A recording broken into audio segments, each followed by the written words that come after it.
नमस्कार, स्वागत है आप सभी का। समीक्षा अधिकारी सहायक समीक्षा अधिकारी के लिए हम लोग सामान्य हिंदी के मॉक टेस्ट को सॉल्व कर रहे थे। उसी श्रृंखला में आज हम 21वां मॉक टेस्ट सॉल्व करने जा रहे हैं, जिसमें 30 अति महत्वपूर्ण प्रश्न जो कि सिलेबस के आधार पर हैं, समीक्षा अधिकारी प्रारंभिक परीक्षा के और मुख्य परीक्षा के लिए भी, दोनों के लिए ही उपयोगी हैं। तो इसको आप रेगुलर फॉलो करिए और इसके प्रश्न जो है आपके एग्ज़ाम में भी आने के लिए संभावनाएँ बिल्कुल हैं।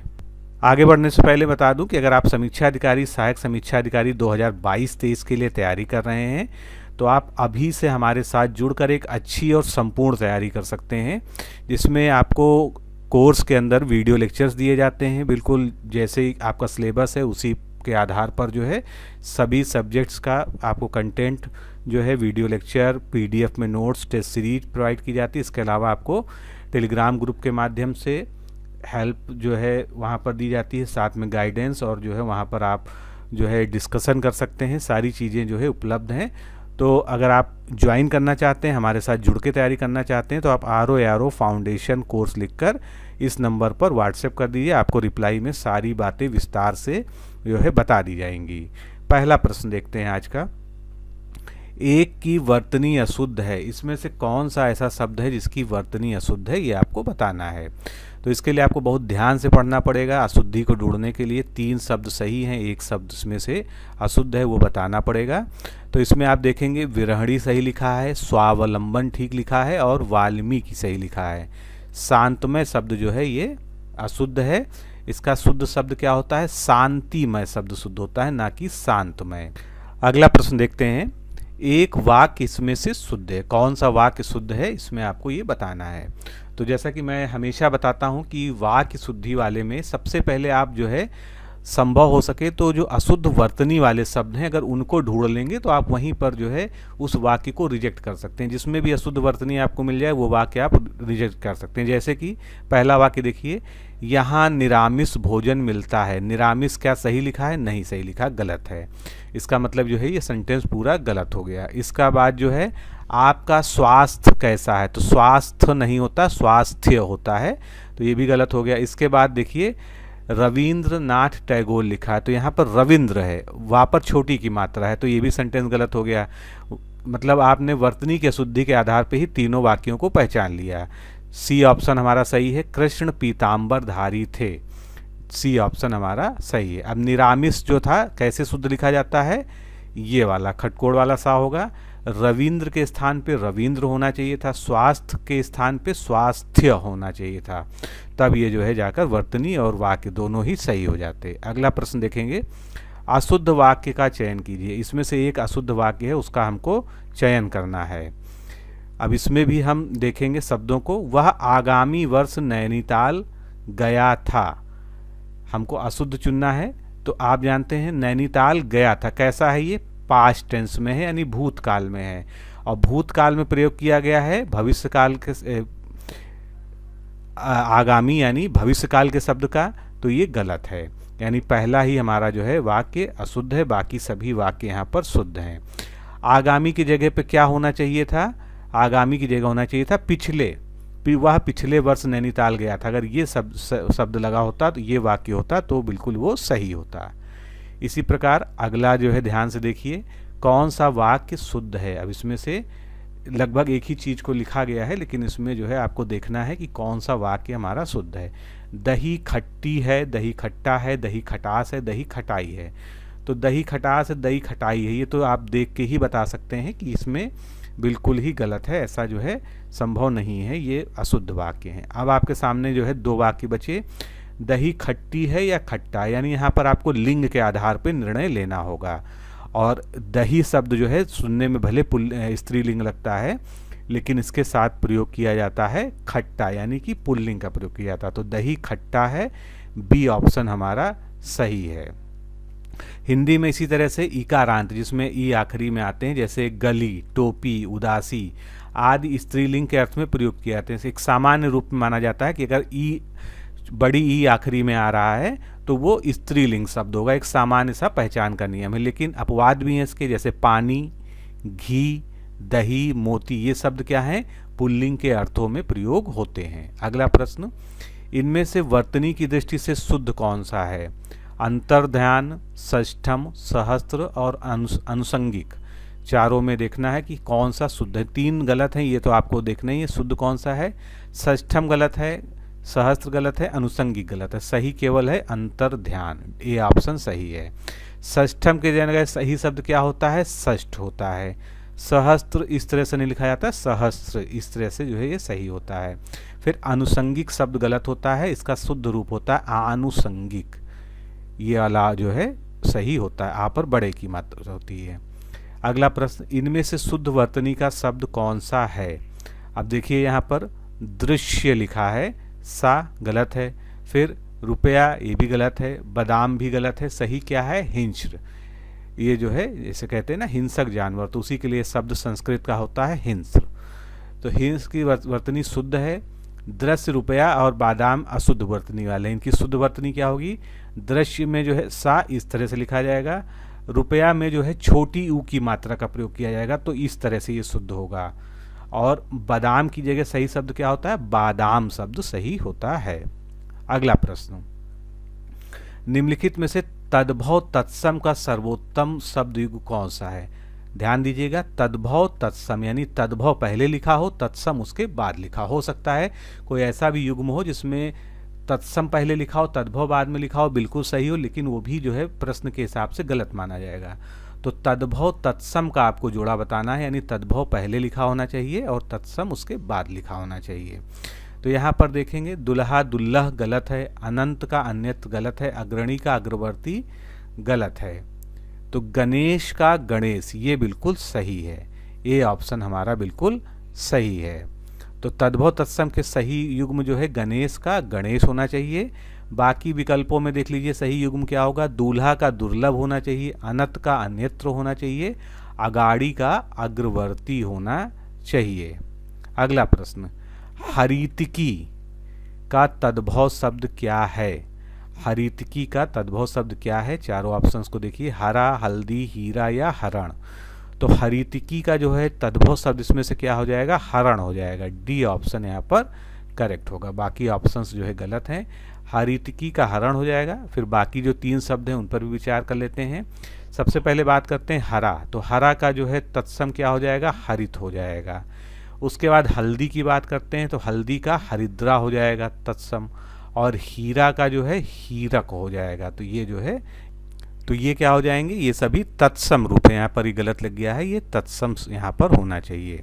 अगला प्रश्न देखेंगे, एक तत्सम शब्द है, इसमें से एक तत्सम शब्द है, उसको आपको छांटना है, उसको आपको पहचानना है। ध्यान से देखिए, अनहित, विनती, डाकिनी और अटारी, इनमें से एक ही तब शब्द जो है तत्सम है, बाकी 3 तद्भव शब्द हैं। तो इसमें से तत्सम शब्द क्या हो जाएगा, डाकिनी। सी ऑप्शन जो है हमारा तत्सम है, बाकी सभी जो है तद्भव हैं। तो डाकिनी जो है अगर तत्सम है तो इसका तद्भव क्या होना चाहिए, डायन होना चाहिए। इसी प्रकार विनती, तो इसका जो है तत्सम क्या होता है, विनती होता है। अटारी का अट्टालिका होता है। तो इस तरह से ये जो है इनके तत्सम तद्भव रूप हो गए। अगला प्रश्न देखेंगे, निम्नलिखित शब्दों में से तद्भव शब्द कौन सा है। तद्भव शब्द इसमें से कौन सा है, विरसना, उपानह, गुंजा और गुंठन। तो इसमें से ध्यान से पढ़िए कि तद्भव कौन सा है। तो इसमें से तद्भव कौन सा हो जाएगा, विसरना। ए ऑप्शन जो है हमारा तद्भव है। इसका जो है तत्सम क्या होता है, विस्मृत होता है। तो विसरना इसका तत्सम विस्मृति हो गया। उपानह का जो है क्या होता है, पनही होता है। इसी प्रकार गुंचा का जो है तद्भव क्या होता है, घुंघची होता है। और गुंठन का जो है तद्भव घूंघट होता है। नेक्स्ट क्वेश्चन देखेंगे, कोष्ठ का तद्भव शब्द है। कोष्ठ एक तत्सम शब्द है, इसका तद्भव आपको बताना है। कोष्ठ का जो है इसमें से काठ, केवट, कुछ और कमरा, चारों ऑप्शंस को ध्यान से पढ़िए।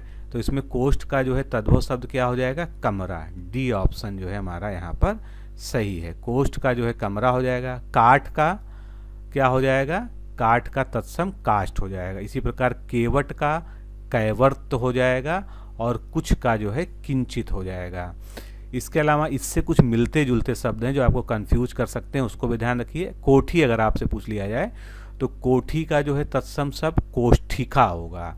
इसी तरह से कोठारी का कोष्ठागारिका होगा और कोठा का जो है कोष्ठक होगा। तो ये जो है कुछ याद रखने वाले शब्द हैं जो इससे मिलते जुलते हैं, कंफ्यूज करने के लिए पूछे जा सकते हैं। अगला प्रश्न देखेंगे, घोड़ा शब्द का तत्सम रूप है। घोड़ा शब्द का इसमें से तत्सम रूप क्या है? ध्यान से देखिए, अश्व, घट, घोटक या घटक। तो इसमें से घोड़ा का तत्सम शब्द क्या हो जाएगा? घोटक हो जाएगा। सी ऑप्शन हमारा यहाँ पर बिल्कुल ठीक है।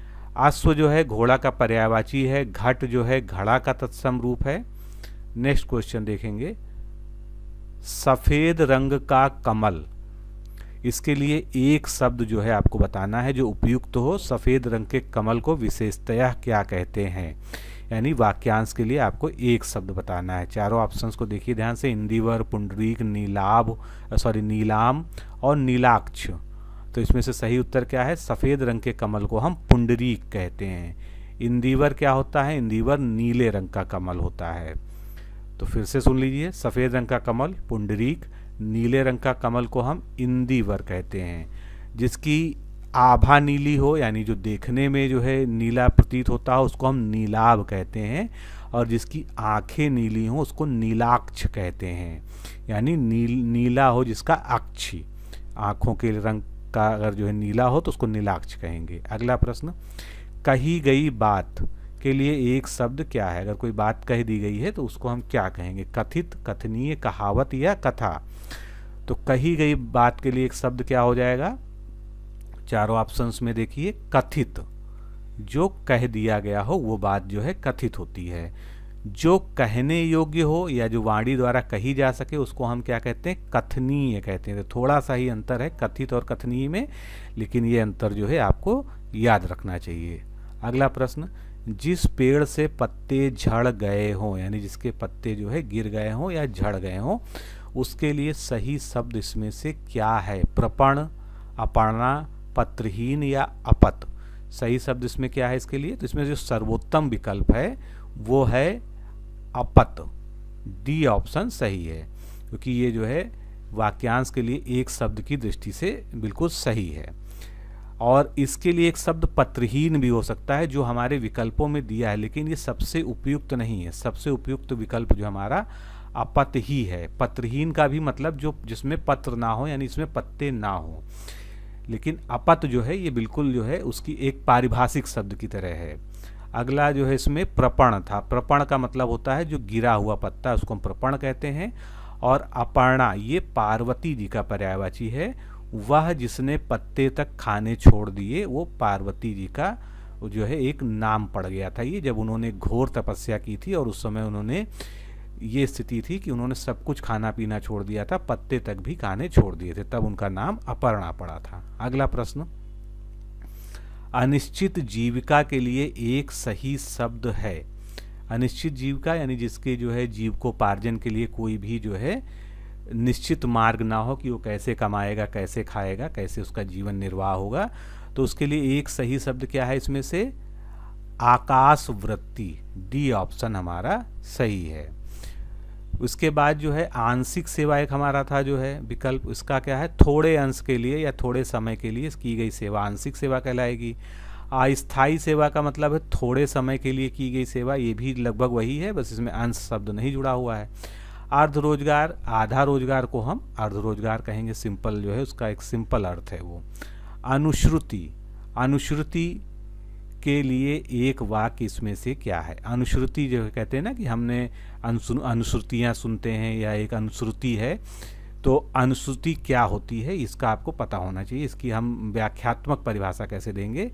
तो कोई भी चीज़ जो परंपरा से सुनने में आ रही हो, परंपरा से चली हुई आ रही हो, जैसे पौराणिक कथाएं होती हैं, बाकी अन्य भी इस तरह की बहुत सारी समाज में कथाएं होती हैं, कहानियाँ होती हैं, तो उनको हम अनुश्रुति कहते हैं, जो पीढ़ी दर पीढ़ी जो है चलती चली आ रही हो। जो कानों को सुनने में कटु लगे या कड़वा लगे उसको हम कणकटु कहेंगे। इसके अलावा अनसुना यानी जिसको ना सुना गया हो या सुनकर भी ना सुनने का जो है नाटक करना, उसके लिए एक शब्द है अनसुना। और जो सुनने योग्य हो उसके लिए एक शब्द है श्रव्य। अगला प्रश्न, आपाद मस्तक शब्द के लिए एक वाक्य है। आपाद मस्तक के लिए एक बात क्या है इसमें?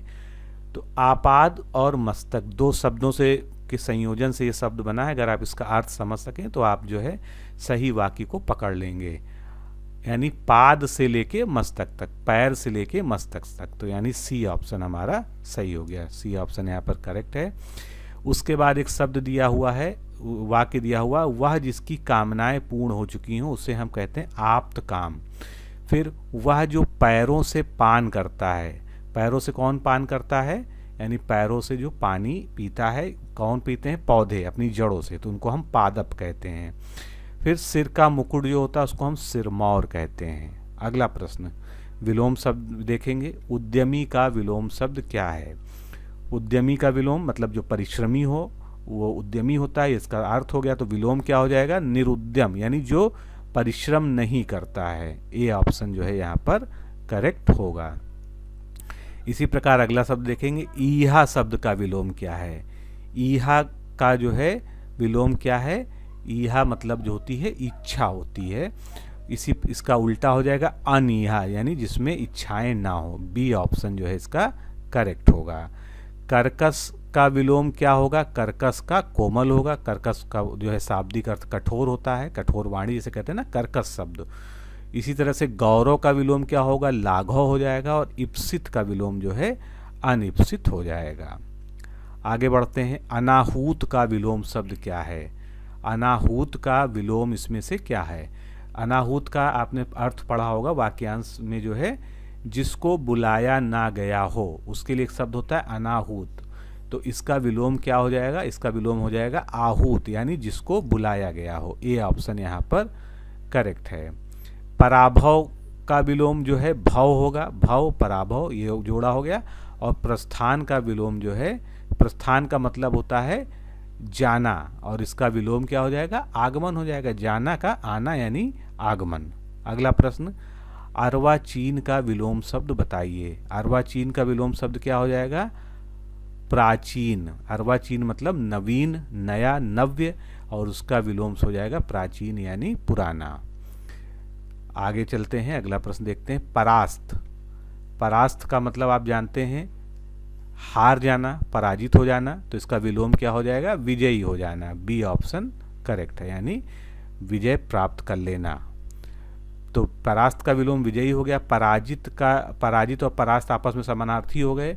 और शत्रु विनाशक का अर्थ क्या होता है? शत्रु का विनाश या नाश करने वाला। अगला प्रश्न देखेंगे, आघात का विलोम शब्द क्या है? आघात का विलोम इसमें से क्या हो जाएगा? संघात, उद्घात, उद्गात, प्रतिघात, बलाघात में से आपको चुनना है। तो आघात मतलब होता है चोट पहुंचाना, चोट करना, तो इसका उल्टा जो आएगा प्रतिघात। सी ऑप्शन जो है यहाँ पर करेक्ट होगा। अगला प्रश्न देखिए, एक वाक्य में विशेषण का प्रयोग नहीं हुआ है, तो विशेषण रहित वाक्य आपको देखना है। ध्यान से देखिए, वह परिश्रमी भी है, तो उसकी क्या विशेषता है कि वो परिश्रमी है, तो यहाँ विशेषण आपको दिख गया। वह कैसा विद्यार्थी है? वह प्रबुद्ध विद्यार्थी है। हमेशा जो है विशेषण अगर आपको ढूंढना है तो प्रश्नवाचक उसको बना दीजिए। जैसे यहाँ पर है ना, वह प्रबुद्ध विद्यार्थी है, तो यहाँ पर हम क्या लिख सकते हैं? वह कैसा विद्यार्थी है? वह प्रबुद्ध विद्यार्थी। अगर आपको प्रश्नवाचक शब्द का जो जवाब मिल रहा है वो आपका विशेषण होगा। फिर वह लड़का विद्यार्थी है, तो कौन विद्यार्थी है? वह लड़का विद्यार्थी है। तो फिर वह विद्यार्थी है, अब इसमें जो है कोई विशेषण का प्रयोग नहीं होगा, तो ए ऑप्शन जो है इसमें करेक्ट है। इसको थोड़ा सा और समझ लीजिए, वह लड़का विद्यार्थी है, वह प्रबुद्ध विद्यार्थी है में वह सार्वनामिक विशेषण के तौर पर प्रयोग हुआ, यानी ये भी विशेषण ही है। और जबकि वह विद्यार्थी है में वह सर्वनाम के रूप में प्रयोग हुआ, इसीलिए जो है वह शब्द आप ये भी हो सकते हैं कि वह जो है वहाँ पर माना गया है, यहाँ पर नहीं माना गया है। अगला प्रश्न देखिए, निम्नलिखित में से एक विशेषण शब्द नहीं है। अब इसमें से एक विशेषण शब्द नहीं है, वो आपको बताना है। वरद यानी वर देने वाला कैसा हो गया? विशेषण हो गया। वरदायक ये भी विशेषण हो गया, वर्णीय भी विशेषण हो गया, तीनों विशेषण हो गए। वरदान जो है विशेषण नहीं है, तो ए ऑप्शन हमारा जो है यहाँ पर करेक्ट हो गया। वरदान क्या है? एक विशेष शब्द है। अगला प्रश्न, निम्नलिखित में से एक विशेषण शब्द है, एक ही इसमें विशेषण है, वो आपको बताना है कौन सा है। तो यहाँ पर देखिए लघु से लाघव होता है, तो जो है इसी प्रकार जो है महत्व, लघुता, ये सभी क्या है? ये सभी जो है विशेष शब्द हैं। इसमें से एक विशेषण शब्द क्या हो जाएगा? महत्। तो डी ऑप्शन हमारा सही होगा। महत् एक विशेषण शब्द है। लाघव और लघुता जो है भाववाचक संज्ञाएं हैं और महत्व जो है एक संज्ञा है यानी विशेष्य है। अगला प्रश्न देखिए, निम्नलिखित में से कौन सा शब्द विशेषण है? इसमें से विशेषण कौन सा हो जाएगा? देखिए ध्यान से, धर्म, जाति, चमकीला, धन। तो चमक से बना चमकीला, तो ये क्या है? एक विशेषण है। सी ऑप्शन जो है यहाँ पर सही है। और ये कैसे बनता है? चमक शब्द में ईला प्रत्यय लग के विशेषण बना है। आप ये भी ध्यान रखिएगा कि अधिकांश जो विशेषण होते हैं वे प्रत्यय विधि से ही तैयार होते हैं। फिर इसके बाद जो है धर्म, जाति और धन, ये कैसे हैं? संज्ञा है। अगर इनके हम विशेषण देखें तो धर्म से क्या बनेगा? धार्मिक, जाति से जातीय और धन से धनी या धनवान, ये दोनों ही इनके विशेषण शब्द हो जाएंगे। अगला प्रश्न, निम्नलिखित में से विशेषण विशेष की दृष्टि से अशुद्ध युग्म कौन सा है? यहाँ देख लीजिएगा, विशेषण पहले होना चाहिए, विशेष्य बाद में होना चाहिए। हमेशा प्रश्न को बहुत ध्यान से पढ़िए। तो विशेषण और विशेष की दृष्टि से कौन सा अशुद्ध है? तो हेम का हिम, क्षारिय का क्षार, ज्ञानी का ज्ञान, ये तीनों ही ठीक हैं। हर्षित का हित जो है विशेषण विशेष का युग्म नहीं है। हर्षित हित अशुद्ध है। हर्षित का जो है विशेष हर्ष होना चाहिए, ना कि हित। और हित का अगर हम देखेंगे तो हितैषी होगा। अगला प्रश्न, किस वाक्य में क्रिया विशेषण का प्रयोग हुआ? ध्यान दीजिएगा, विशेषण इसमें और भी होंगे, लेकिन यहाँ पर आपसे क्रिया विशेषण पूछा जा रहा है। तो क्रिया विशेषण की परिभाषा ही है कि ऐसा विशेषण शब्द जो क्रिया की विशेषता बतलाए वो क्रिया विशेषण कहलाता है। तो इनमें जिस वाक्य में क्रिया हो रही, क्या उसमें किसी में विशेषण का प्रयोग हुआ है? तो देखिए क्रिया क्या है? लिखना। कैसा लिखता है? राम सुंदर लिखता है, तो उसकी लिखावट जो है कैसी है? सुंदर है। तो ये जो है सुंदर यहाँ पर क्रिया विशेषण है। बाकी जो है इसमें क्रिया विशेषण का प्रयोग नहीं हुआ है। तो दोस्तों आज के इस सेगमेंट में हमने 30 प्रश्नों को कवर किया, व्याख्या को देखा। अगर आप नए हैं, आपने अभी तक चैनल को नहीं सब्सक्राइब किया है तो चैनल जरूर सब्सक्राइब कर लीजिए और इस सीरीज को रेगुलरली फॉलो कीजिए, क्योंकि ये सीरीज जो है आपके एग्ज़ाम होने तक अनवरत चलती रहेगी। अभी के लिए इतना ही। नमस्कार, धन्यवाद।